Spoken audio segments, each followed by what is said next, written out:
There you go.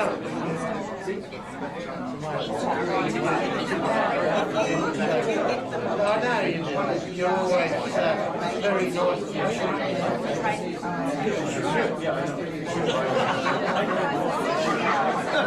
I'm in the wrong colour. You would. You like it that much?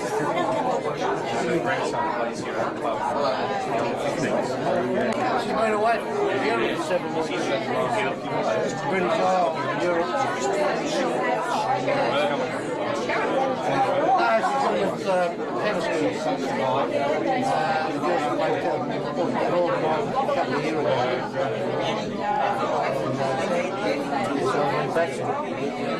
He was a mate of mine, John. 30 weeks. Johnny Watkins.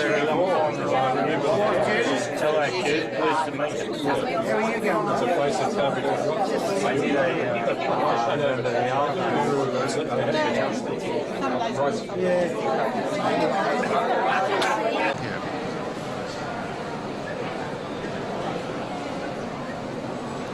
They're obviously going to be part of it. It's just as to if there's anything individual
bar centrale e sul cugino, bar centrale sul cugino, quell'altro bar e sul cugino anche, tutti ci forniscono.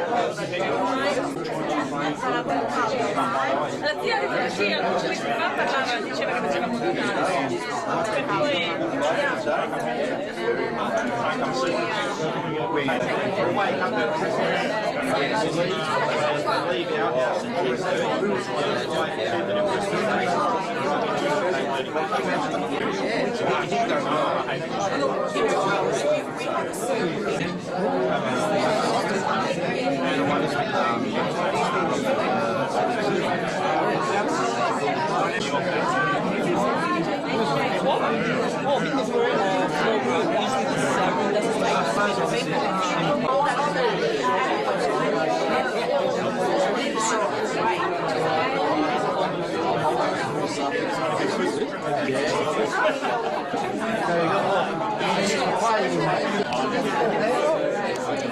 Yeah, where did we go? We went Rome, then we went to Century,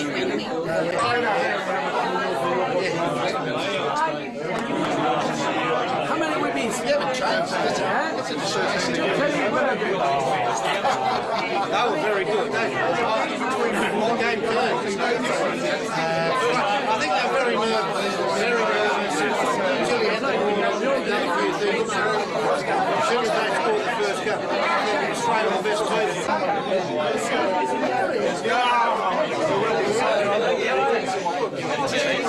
Long time no. Let's stimulate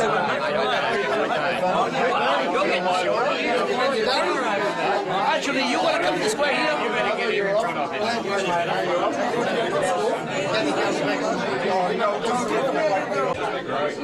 Listen tedesco.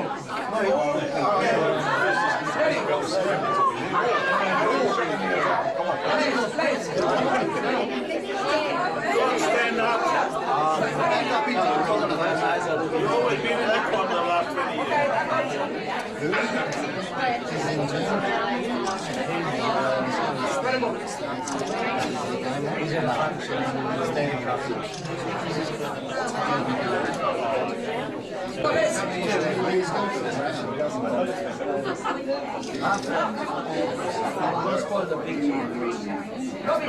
Sorry,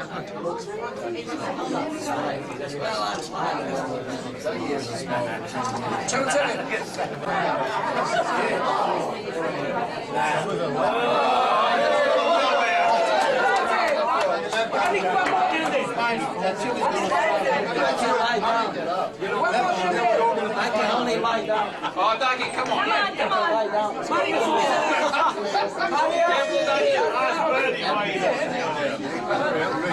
Mario.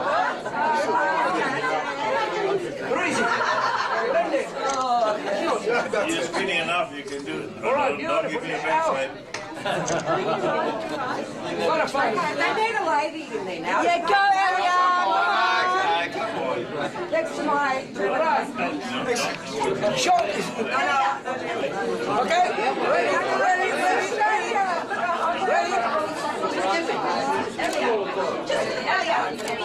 Okay. Very nice. Thank you. Come on, one. Ready? And now.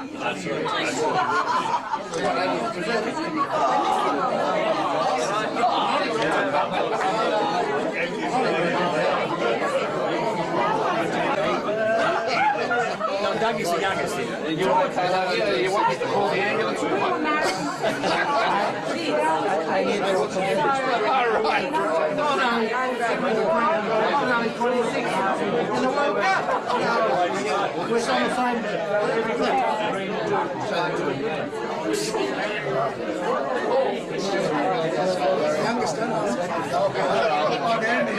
the I did.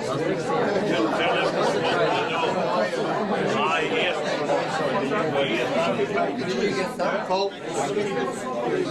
Oh, how are you?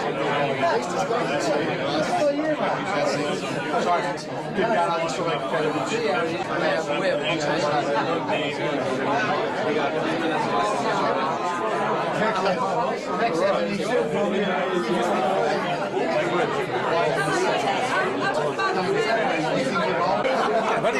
That's things right.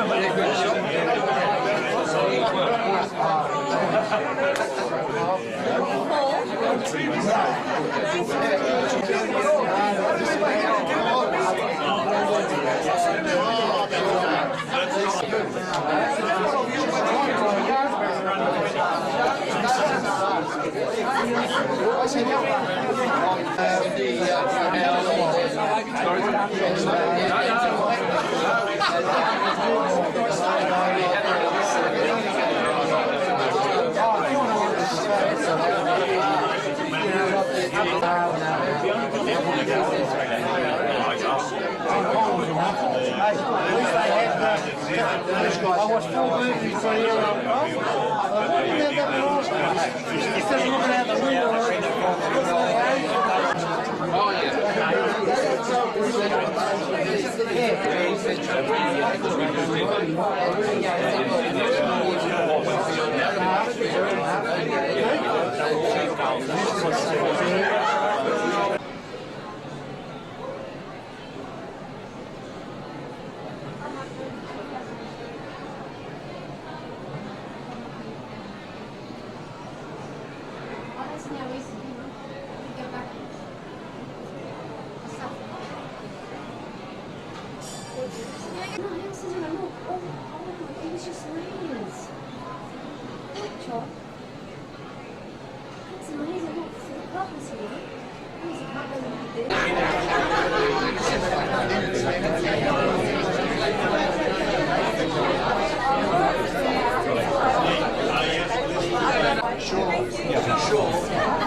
But I'd like to welcome you all here at Marconi Club, and as we acknowledge and honour a wonderful group of Socceroos present here tonight to mark the occasion of Australia's football's first appearance in Spotty, to say a few words to officially welcome you all on behalf of himself and the Board of Directors. Vince, if you'd like to come up. A little bit louder, especially when there's the board meetings. Ladies and gentlemen, it's really a great welcome on behalf of the board to you all. I think it's a most appropriate occasion, seeing, of course, it is the World Cup happening, and I consider you guys the pioneers of Australia being in a world, the world arena and the world stage. At Club Marconi here, the board actually is part of a traditionalist sort of a board, insofar that they believe that there is something that needs to be recognised, and we do just that. And there's no better way than to recognise you people, you players, and I will not name everyone at the moment, but thank you for being here, thank you for sharing such an occasion. I think that it is appropriate, as I said, that you are here with us. The sporting map, the sporting world has certainly remembered you. Club Marconi is always going to remember the Socceroos of '74 because, as I said before, you are what we consider the pioneers of soccer, or should I say football. So we are promoting tonight a very relaxed atmosphere.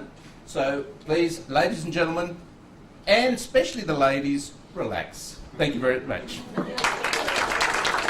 Set the scene as I transport you back 40 years. A ragtag bunch of semi-professionals led by a streetwise orphan arrived in West Germany 40 years ago to take on the football world's elite, and so was born the legend of the Socceroos. Why have we got this kangaroos at the World Cup? How have we ended up with this bunch of games? Sad, isn't it? That was pretty cash. Sorry? I got more. You got more? I want a refund. We actually want a refund. That's only because yours didn't bounce. 2-0 loss. You guys did better than Shelley this morning with Australia, by the way. Never fear though, up next was one of the favourites, and host was Germany. Johnny Warren was out, injured, and Campbell came into the side after reading Jim Skane's trousers that the side would fear no one. Schaefer would be given the job of marking the dangerous Gert Mueller, but every player had a job to do on a play that would give them... My apologies for the quality, but I've been told that the boys were so good looking that they didn't want to risk any cameras in taking photos of them in case they actually cracked. Okay? You will see it later.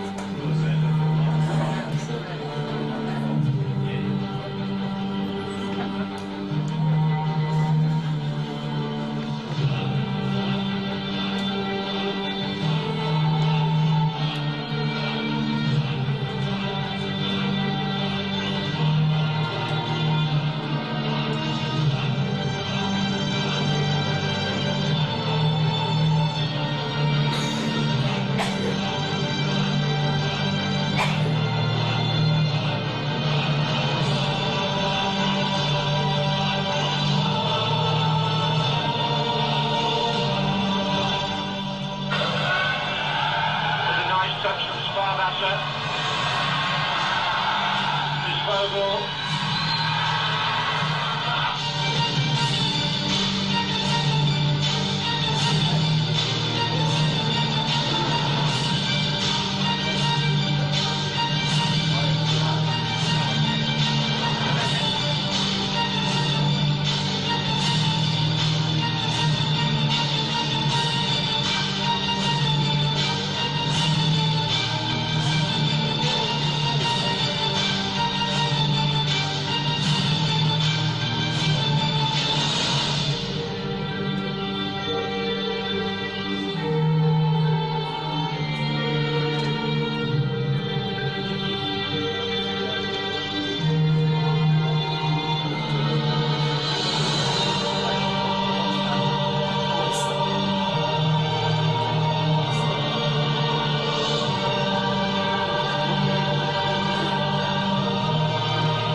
Stand up, Les. Plenty. Oh, okay, we know that. Thank you, gentlemen. Please take a seat. Tonight also, not only...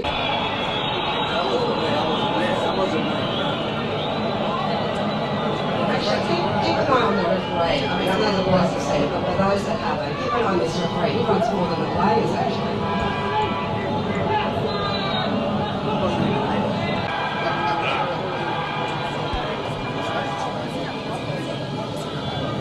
Covers on the side. He got it, so he got it.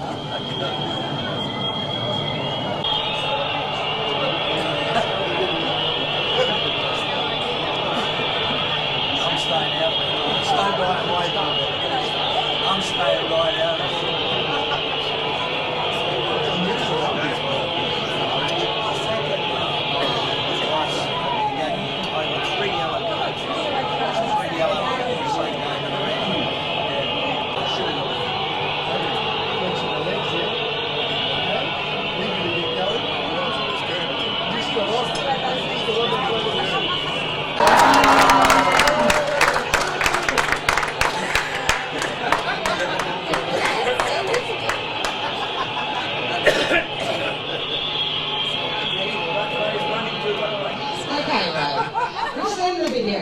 explain. How did you get 3 yellows and a red in one game?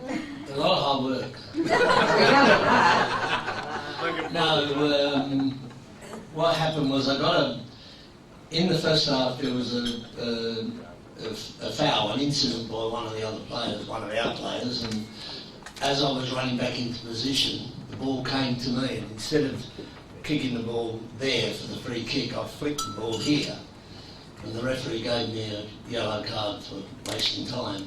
And then then later in the game, I think Bunny, was it Bunny? You on the sideline, Bun? Yeah. Bunny was injured on the sideline, and Rassik's telling me to take my time. So I put the ball down to take the free kick because Bunny got fouled and rolled just off the field. So I put the ball down to take the free kick. Excuse me. And Rassik was saying, take your time. So I'm making out they were in the way, like I couldn't take the free kick because they were in the way, and the referee's blowing his whistle, come on, take the kick. So I'm shooing them away sort of thing, trying to get a bit of room to take the free kick.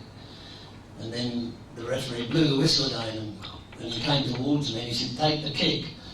So eventually, the linesman behind me, who was the Belgian linesman, we had him here for one of the games against Iran, I think, and he called the referee over and he said, yellow card. So the referee gave me another yellow card, which was 2. I should have got a red after that. Anyway, I took the free kick quickly, and the game went on, and it went on for about 6 or 8 minutes, and that was when Manfred, I think, fell the bloke on the edge of the area. And that was when when the player ran into Manny. The referee blew up for the free kick for Chile, and then the linesman called the referee over because the third umpire had come from the halfway line and told the referee that number 6 had 2 yellow cards already. So he called me over and I said, no. I said, no, he's got the other one. I pointed at him in the eye. I said, no, I've only got one. He got the other one. And the referee's looking at me, looking at him, and then you see the Chilean players come around behind me and they're saying, no, him, he's got the yellow. So then the referee pulled out another yellow and then gave me the red, and I was marching. Well, there you go, you made history. I don't think anyone will ever repeat that again. Anyway, I believe that your food has been so I'll take a break and we'll come back later and we'll ask a few more questions. Recently, a German film company recently flew you and Hannah back to Germany to visit Hamburg and the stadium you played, East and West Germany, to film a documentary on you. Can you tell us about your trip? Well, actually, once we landed in Hamburg, well, actually we went to London first to see our grandson, and then we went across to Hamburg.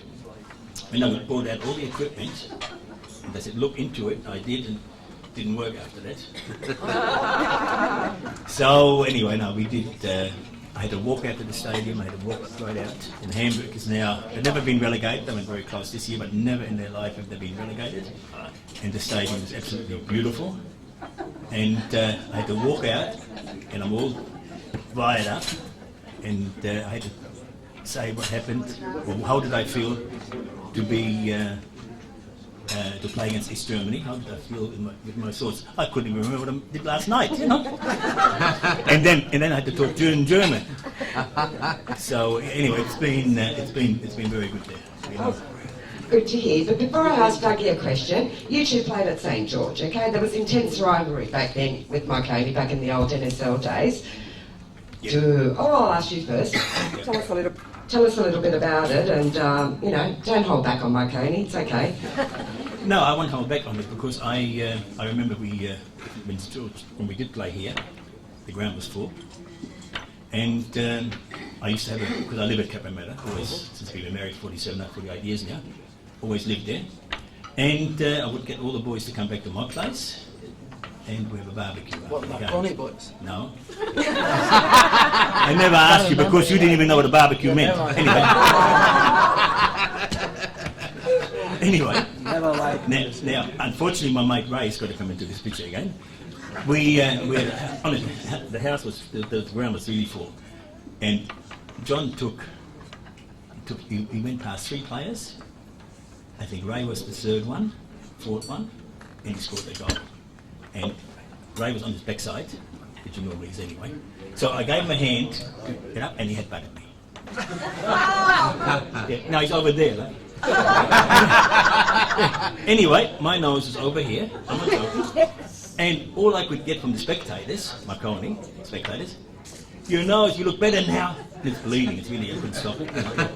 So I went off, and when I came home, Hannah didn't recognise me. I laughed. Yeah, she laughed because the nose was, oh, it's over here. It was over here. Right, not thank you, or sorry, or anything like this, you know. So I didn't speak to him for a whole week. No, look, it used to be really, even when I was coaching against Marconi, it was just a special occasion all the time. You know, it was just, felt good. This was mega for football in our time, you know. And St. George was one of the top teams. I mean, when Dougie came, he had actually learned English with us. Because I used to call him son of a bitch, you know. He said, don't say that. I said, do you know what it means? He said, yeah, it's somebody like Harry. No, I said, Thank you, man. There you go. Okay, I'll move over to Dougie now, since you're on the same table. Okay, most people here were only kids, and some weren't even born when you and the boys won, including me. No, just kidding. Wound your way through to the 1974 World Cup. Can you highlight some of your special moments throughout the long 4-year campaign? Well, obviously, you know, probably third game in Hong Kong, probably that would be my highlight. If you put on the side, you know, World Cup, you know, that would be probably my highlight, because that feeling after that game when we won 1-0, it's very hard to explain. That's how I felt, like, you know, ton of bricks went off from my shoulder, like, you know. But if you're talking about the World Cup, you know, World Cup is a special place for me, because as a kid, you know, I used to, you know, follow, as probably in Europe, and most of Italian people knows how much, what's a football in Europe, like, you know. And since I was born, you know, I always was interested, and my biggest dream obviously was to play in the World Cup, and, you know, to make it, you know, that's such a big thing that, you know, is just something which every player probably, you know, in his career, some of them even better players than me couldn't achieve.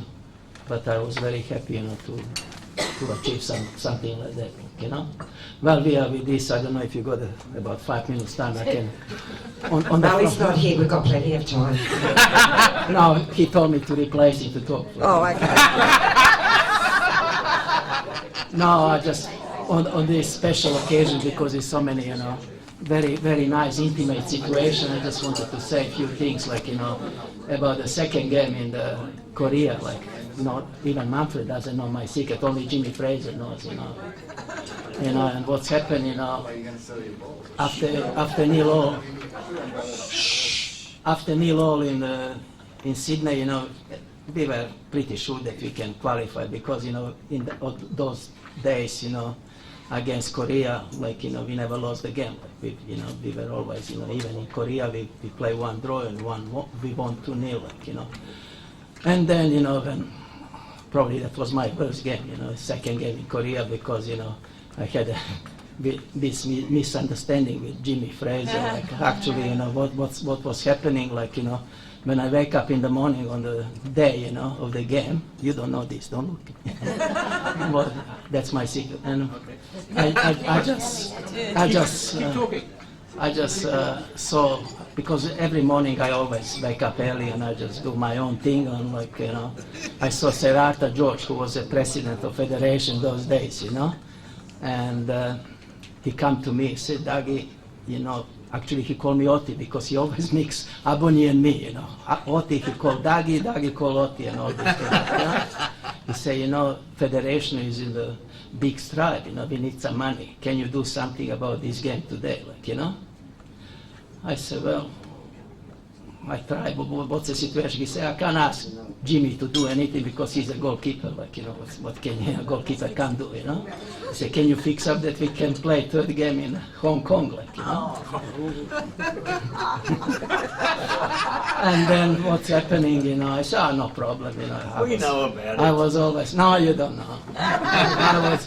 I was always, sweeper in St. George. That's why I always having headaches till now after so many years, like too much thinking,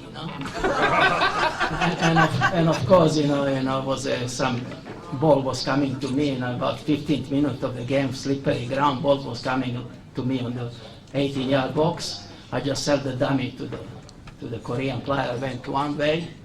He finished somewhere in the ground, in the stadium there with the crowd, I pick up with the left foot and I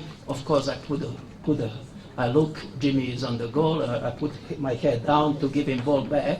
Suddenly, when I was putting my head down, Jimmy was sprinting towards me. I didn't see him, I give him back pass and he had to dive and of course he dropped the ball on the front of the striker and they scored the goal. And since then, really, I just had always this thinking, now because Serata George passed away, I thought I can have a secret, I can tell you. We'll make sure we take that to our program tonight. Okay, let me see, who's next? Annie, which has got nothing to do really with the 74 Socceroos, but the first time, Pierre, on your behalf anyway. All right, let me see your question. Okay, word has it that your success with the national team was brought about because you had the best roommate. Is that true? Best roommate, Ray Richards. No one else would go in with him, that's why. Smelly. Oh. Would you like to elaborate on that, or? Better not. Okay, any other little secrets you'd like to share with us of what actually happened while you two were boarding? Like, I know your wives are partners or whatever are here, but pretend they're not. How were the women there? I'm not saying a word. Oh, there you go. Won't ask. Okay.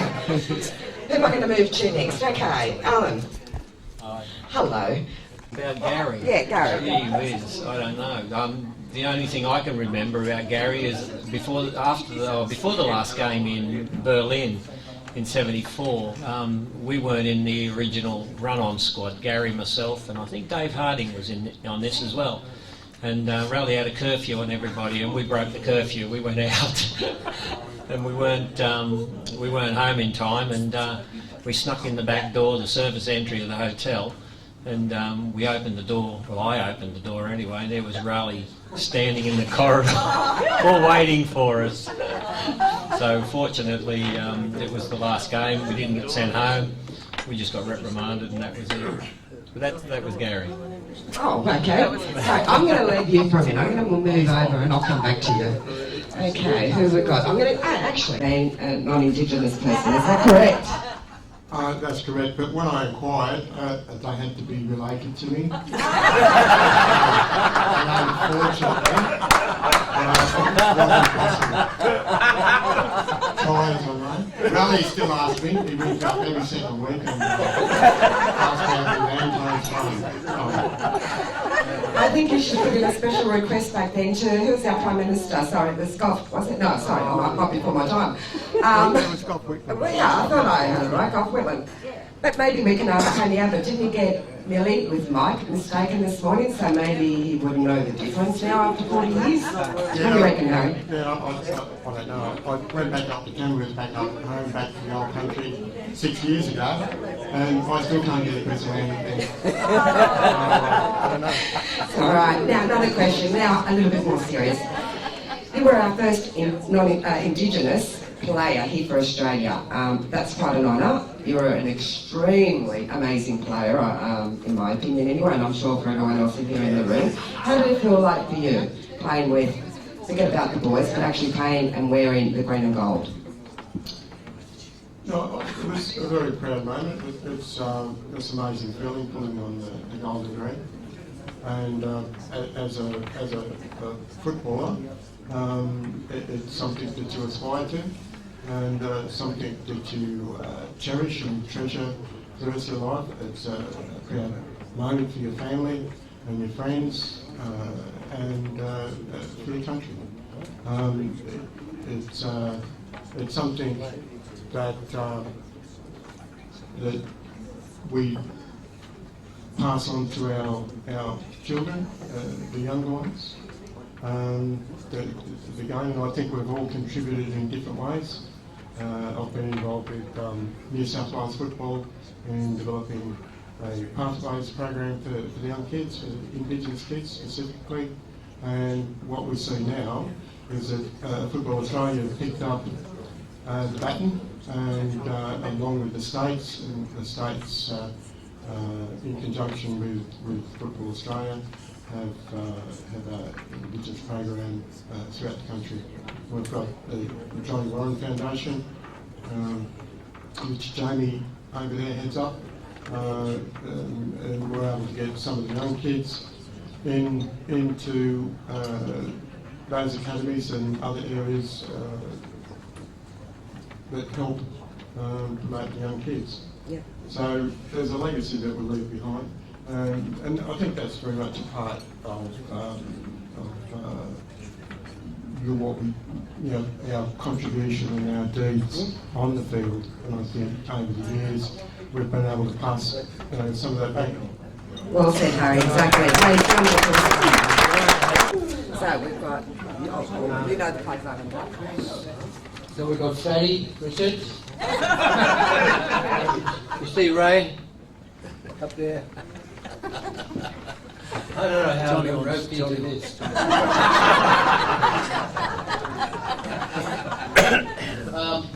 I think I was told to stir it up, tell a few kids. The only way Ray got a game, third on Johnny, he was so clean, I don't know. It hasn't changed. So what's your best experience when you was away sitting on the bench with me? A message? I can't remember. I know that I spent the whole 3 games on the bench. I never got off it, apart from half time and at the end of the game. But I just went along for the trip, for the holiday. That's enough. He had Brian Corrigan, who was in Brian Corrigan's room every day, getting his splinters out of his bum. I was following. In threats when I was playing for Marconi. Viva Marconi! Very quiet, just talking to you now. Very quiet boy, I was saying to your mind. He's very quiet. I remember he was an aggressive, cranky young man when I was playing against him. Only when you played for Marconi, mate. So, David, what was the discipline like when Raleigh went there to Panellini? Actually, Raleigh tried to instill discipline from the get-go, and I always remember him going into the dressing room and saying, there's a rumour going around that you and a couple of the boys like to go over to the pub over the road at the end of training. He said, that stops tonight, Hardy. And I said, okay, that's fair enough. So 9 o'clock we were sitting in the pub, obviously. And Raleigh walked in. He said, I'll see you at the next training session. So I walked in to see him at the next training session. He said, this isn't going to work, is it? I said, no, boss. He said, okay, we'll forget about it. Thanks, David.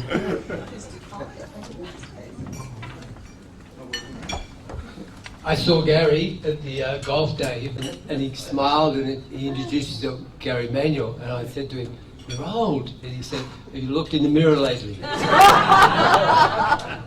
So, Gary, you sat beside Johnny most of the time? Who? Johnny Watkins. Oh, yes, right. See? Yeah. The youngest guy in the team, the oldest guy.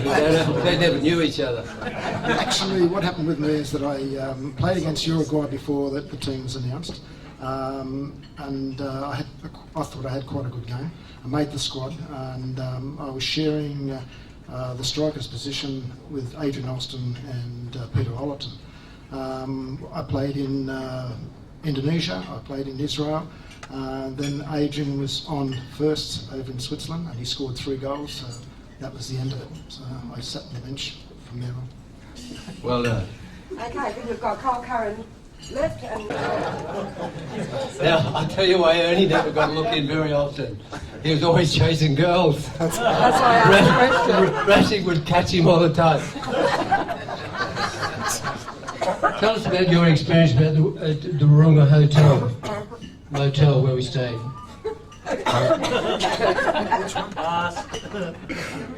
I think her name was Carol, boys. Carol? You got a good memory. We'll move on. Oh, Carol, I think so. I'll tell you, all these years, kicking me, you squaring at me, you want to get this off your chest and apologise. I'm going to get the elbow fragment myself in the eye first. I just want to say, In hindsight, that I played 11 years for the Socceroos and I scored 2 goals, one for us and one for them. And one was on the way to the World Cup and the other one was in the World Cup. And I've had nightmares for 40 years. And I still maintain that if that post wasn't there, I could have got my leg around and scooped the ball out. But it wasn't to be. I run a long way and I just want to share this with people. I didn't mean to do it. Thank you. Okay, while I've got you here, just one other question. Can you tell us what happened to your big toe while you were in camp? No. Wrong person. Oh, wrong one. Sorry, Matt. Sorry, I apologise. What happened? You explain. it was raining most of the time. A few days we played foot tennis in our little gym where we had. Rally. Dougie, did you play with Rally in that? No, I was too professional for it. Yeah. I think Dougie ran. Contribution to the growth of football. Each cap includes the match details of the player's debut game, as well as their Socceroo number in order of representation for their country. In this respect, I would like to call up Mr. Ted Smith, who is on the committee of the Socceroos Club, to make the formal presentation and tell you a little bit about the man to be honoured here tonight. Thank you. First, I'd like to thank the Marconi Club for welcoming us here tonight. The 74 team was a great icon of our game. I finished playing in the late 60s and I played against Dougie, Jimmy Mackay, Jimmy Rooney and a few of those boys, and I finished by the time the 74 team qualified with a lot of false starts.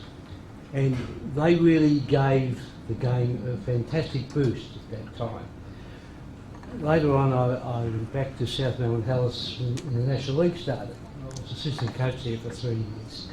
And since then, I've been involved with the Socceroos Club. And one of the first things we wanted to do was to recognise the past players. You may not know that there's only 570 Socceroos. How many have ever played this game? And they should be held in high respect, which is what your club has done. And I welcome all the boys here. We have a catch-up program. Some of the players were hard to find. They changed their emails. And we'd like to Manfred Schaefer to come up and receive his cap.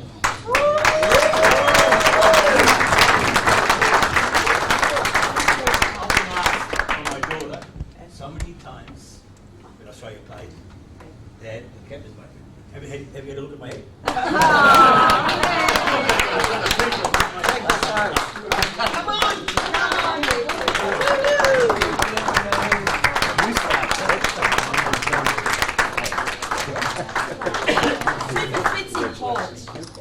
You've had it for a while, haven't you? Oh, you got the wrong cap. You should have with the spike on.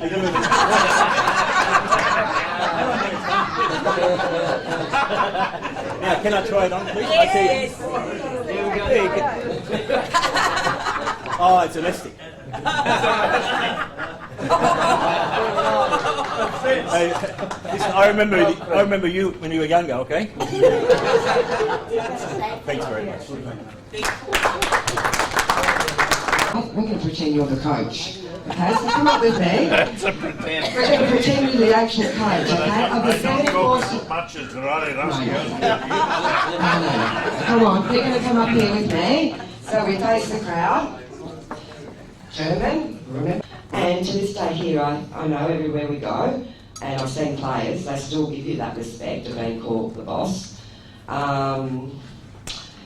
The reason for this was simply when you're in charge of young players, you have to teach them discipline. And I give you the best example. Only about 12 months ago, Brett Hamilton father see me in Fairfield at a coffee bar. He said, "Hey boss, we spoke to you about with Brett yesterday." He didn't have to call me boss, it was Brett Hamilton's father. Anyhow, so he said, because you were so tough with the boys, he made it in Europe. And he made a lot of money because he played in Holland. If you're not disciplined and you're not on time, they send you back home. And Harry Kuehl didn't like me, Hamilton didn't like me. None of them on the start, but then they respected me from Ned Zelic to the lot. In other words, I came back and said, thanks boss, and many times I said, once you play first grade, you don't have to call me boss anymore. Why do you still call me boss, Paul? No, I want to joke. But no, I've been around the world, and I've been very fortunate with soccer. Apart from earning big money, 13 pounds a year, I had £12.60 or something. Anyhow, what I'm trying to say, soccer has changed a lot, but football doesn't change. The ball is still around, and it's still the simple way of playing football. This is how you're going to be successful. Now, I give you a good result for tomorrow. Italy, 0. Italy are going to win, by the way. And England, 0. Oh no, he said 1-0 for Italy. I hope Italy will win tomorrow. Anyhow, doesn't matter. Forza Italia. I've been very lucky. I was with a great team. You learn more from your teammates than you learn from coaches many times in this country. Because when I played soccer for Prague, we had 7 Austrian internationals, 2 Hungarian internationals, so that's where I learned from. And when you really go back, all the boys who are born overseas, the coach was not influential that much like here. Most junior coaches, they scream for 50 minutes. Hey, Johnny, do this, Johnny, do that. But you have watched Holland, you have watched Spain, they do it automatically. They play the simple ball, right? You don't have to scream, right? And that's what we have to concentrate on here. I've been captain of Prague, captain of New South Wales, captain of Australia, played for the youth team, national team, 3 Olympic Games. And the most important thing I left for last. I was coach of Marconi 3 times, he won 3 championships.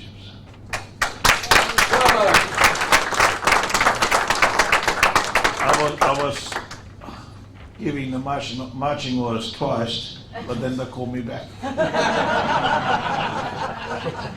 And the last time I was a political movement again, 5-5, you remember the score? But that doesn't matter. You see, life is short, you make mistakes, you all make mistakes, so we have different agendas. I'm still just about every day in this club, and I enjoy myself being here. I've got a lot of friends here. And so we don't see each other enough.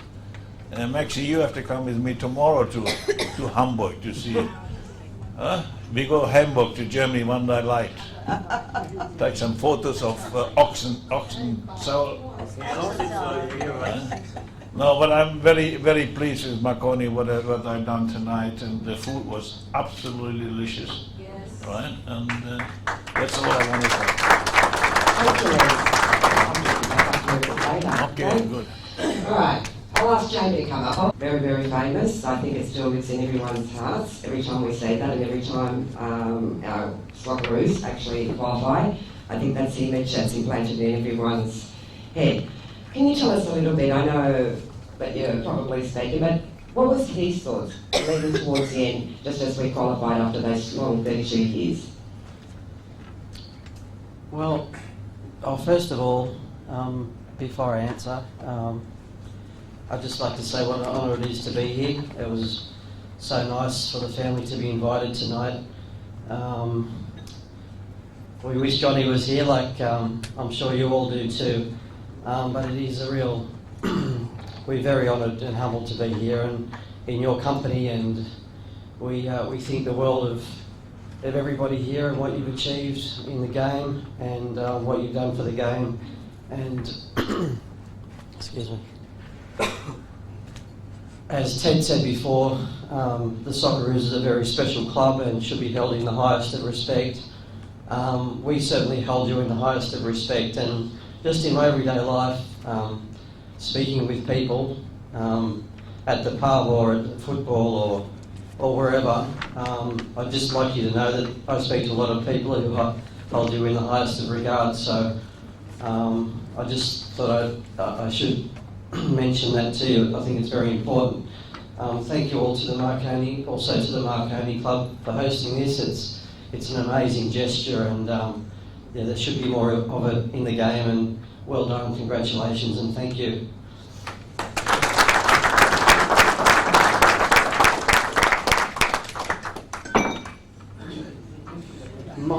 My recollection, we're coming into 10 years in November since John passed away, but the last few years before John passed away, he wrote a best-selling book detailing his life in football, an incomplete biography.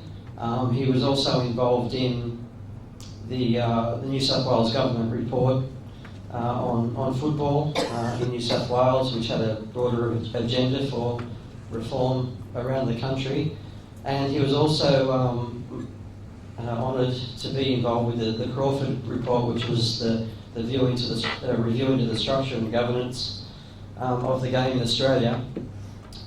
So he was over the moon about the way the game was headed, because there's so much interest in wanting to make the game take it to the level that he wanted it to be, and I'm sure every football supporter in the country wants, every player, supporter, people who run the canteen, you just want this great game to be, the best it can be for us, for the country.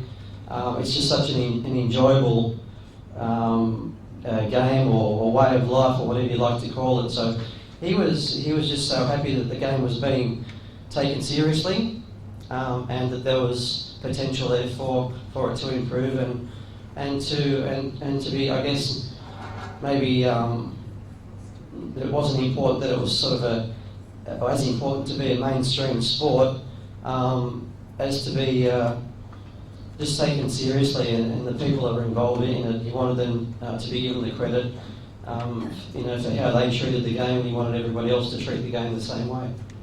Thank you, Jamie. Thank you, Jamie.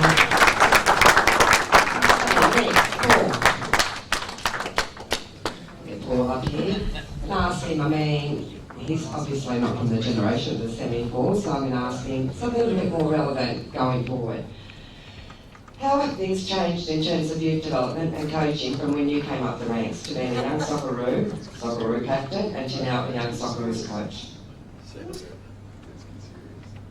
I might like to do what Jamie's just done. I'd like to say it's an honour to have been invited here tonight and to sit in a room amongst real legends of the game, pioneers who in the early years did it very, very tough for the sport, and should always be remembered as legends. I feel privileged. There's this, I don't know if you want to call it a thing of old football and new football, and I feel privileged to have been part of both the old football and the new football. Obviously in my role as a coach of the young Socceroos, and there's a few gentlemen in the room who I grew up with and had a personal relationship with. I remember when Ray Richards had his sports store in Fairfield, and Mum and Dad used to take me down there. It was like walking into a candy shop, with all the boots on the shelves. And Ray always made sure that the Ocon family was looked after.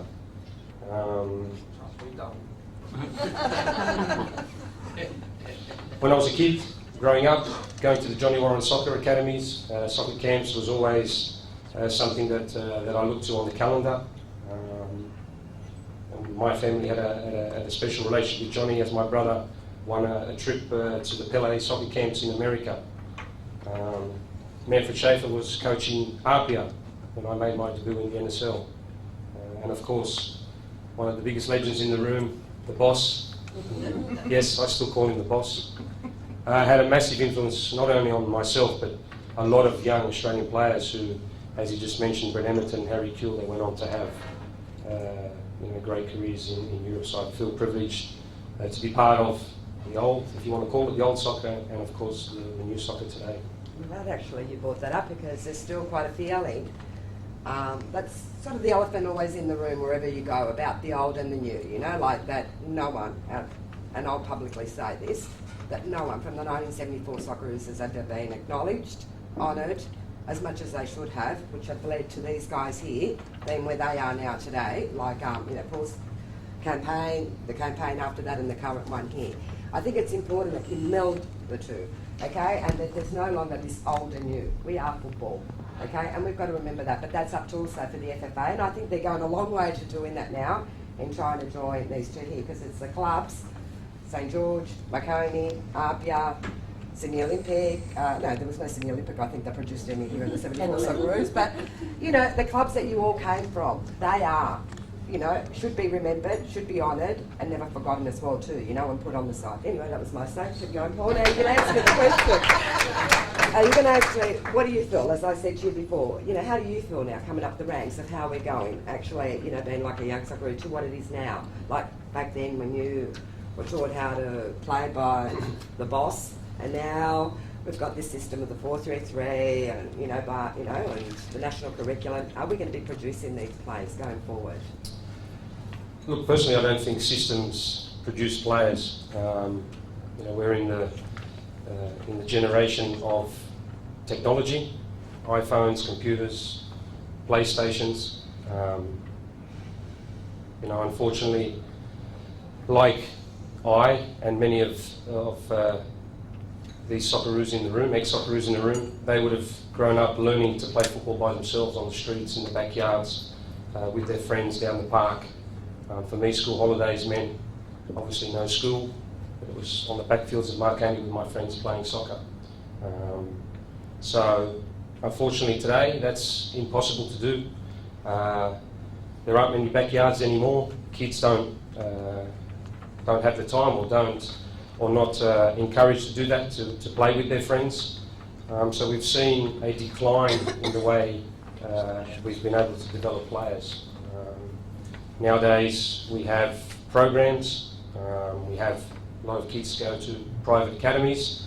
Parents will spend thousands of dollars trying to make their son the next Messi, but in reality it's a simple thing. You give your kid or you give a child the ball and you say you go and play. So unless we can recreate that, I think we will struggle to develop players. And if you look at the countries that continue to have world stars, they're some of the poorest countries in the world. We in Australia, everyone's comfortable. Our kids don't miss out on anything when they grow up, as opposed to those smaller countries. And I see that when we travel with the young Socceroos in Asia. We get off the bus for a game and our players have got the latest iPad, the latest iPhone, the latest Beats headset, and then we play against these smaller Asian countries and they want to win more than us because our boys have everything. So it's a bit of an issue, and that's just the way society is. So I'm more of the old way of ball with the kid and off you go. I'm going to ask you one more question. Do you feel that the kids that are growing up today have actually been as coach of the young Socceroos, that they've got a sense of entitlement, that they think they've actually made it? Whereas the gentleman that we've got sitting here, humble, didn't even have, probably, I'm not sure if this is true, Tommy, that he used to pay for your fares half the time to actually get to training or turn up to... We paid for his. Oh, yeah, but you know what I'm saying. You worked, you had a job during the day, like to you, it was your passion. Whereas these boys now... When I was a young kid, what was my dream, what was my ambition, that was to play for Marconi. And if you ask a young kid these days, it's to play for Real Madrid or Barcelona. So times have changed. And yeah, it's difficult. It's down to the way kids are brought up, the education they get at home, and I don't see any issue or any drama with kids, having dreams or aspirations to play for these big clubs. But there is a process, and there are steps that you need to make before you can even start to think of that. Great, thank you very much, Paul.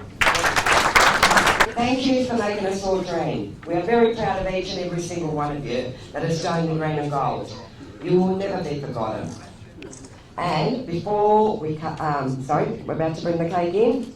Okay, Jesse, where am I? Are we ready to go with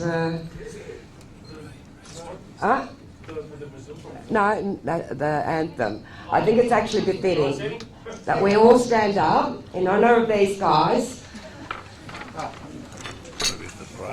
Yes, they're about to bring the cake in. Wait, we'll bring the cake and then Jesse will get it going. And we're all going to be singing. Hopefully you all know the words much more than some of our Socceroos did this morning. The words to the national anthem. Are we ready? 3, 4, 7, 8. And I hope this cake, actually, when you said I'll have to bring back some memories as well too for you. Very good. Actually, we're going to bring the table. Where you should put the table in front. Yeah. That'd be a good idea. Yeah, I think it's probably better than behind me. Cut. And I know we can line this up because we've got Ernie. Have you got your cigarette lighter there? Good. I knew I had. Just so happens. Okay, Jess.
Coach, I'd say, to do the honour of cutting the cake for the Socceroos. There you go, boss. Don't eat it, Les. Just cut it. Oh, okay, well, first I think maybe, everyone. From the front. Hold on. We've got Raleigh here to blow the candles. So who else should we nominate to blow the candles before we do actually physically cut? I would say my Who's got the biggest? Ray Richards. Right, come on over. You don't need to, you can blow from now. Get the wheelchair. We're going to sing Happy Birthday. like in You got to blow the candles, darling. Am I? Which way you? Which way? I'm green. You get your good side. Blow the candles, right? All right. Can I get the fellow directors up here as well too? For a group photo? Bertie, Frank, Angelo, Joe, Rob. Okay, you're on 74. Okay, let me. One more. Thanks, Sam. Thank you.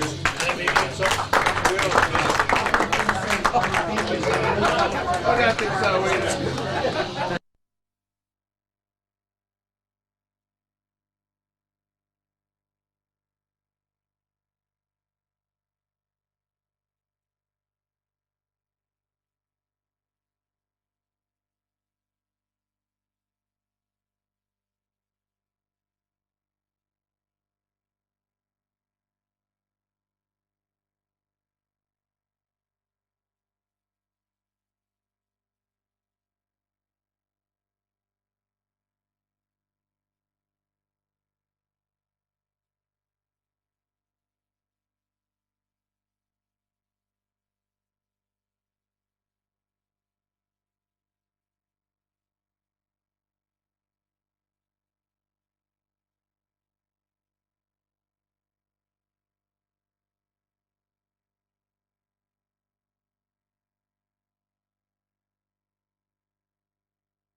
Some trailblazing Australian soccer stars have gathered to mark 40 years since our country's first World Cup appearance.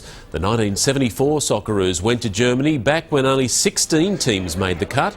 The ragtag group relived the incredible experience at a special reunion dinner at Sydney's Club Marconi. How did you get 3 yellows and a red in one game? A lot of hard work.